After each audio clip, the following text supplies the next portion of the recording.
నాకేముంటది? ఒక నాలా ఎంక్రోచ్మెంట్ తొలగిస్తే యాజ్ ఏ చీఫ్ మినిస్టర్ నాకేమన్నా వస్తుందా? నాకేమన్నా ప్రయోజనం ఉందా? ఒక చెరువులు పునరుద్ధరిస్తే బతుకమ్మ కుట్ట పునరుద్ధరించిన నేనే స్విమ్మింగ్ పూల్ లో వాడుకోను కదా దాన్ని. ఆ ప్రాంత ప్రజలకు ప్రయోజనము. సున్నం చెరువులు పునరుద్ధరిస్తే మీకు ఈ ప్రాంతంలో ఉండేటోళ్ళకి ప్రయోజనము. కులీ కుతుబ్ షా ఏం తీసుకెళ్ళాలి? ఆయన కట్టిన చార్మినార్ ఇక్కడనే ఓడిపోయింది.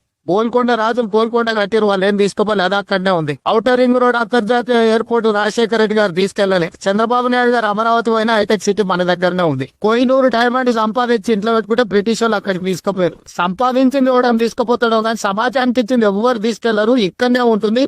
ఆ మాత్రం జ్ఞానము, పరిజ్ఞానము, అవగాహన తెలంగాణ రాష్ట్ర ముఖ్యమంత్రిగా నాకుంది. నేను నిర్మించదలుచుకున్న ఫ్యూచర్ సిటీ 1000 ఏళ్ళైనా ప్రపంచానికి ఆదర్శంగా నిలబడి ఒక గొప్ప నగరంగా తీర్చిదిద్దుతా. రెన్యూబుల్ ఎనర్జీతోని అల్ట్రా మోడర్న్ సిటీని నేను డిజైన్ చేస్తా. Regional ring road, regional ring rail, dedicated green field national highway, dedicated railway corridor to port, Bandar port or any other port, ఇట్లాంటివన్నీ కూడా మెట్రో విస్తరణ, ఇవన్నీ కూడా భవిష్యత్తులో 100 ఏళ్ళు 1000 ఏళ్ళైనా నేను నచ్చిన వాళ్ళకు, నేను నచ్చని వాళ్ళకు కూడా ఇది ఎవరు చేసిందంటే పలానా రేవంత్ రెడ్డి ఉన్నప్పుడు చేసి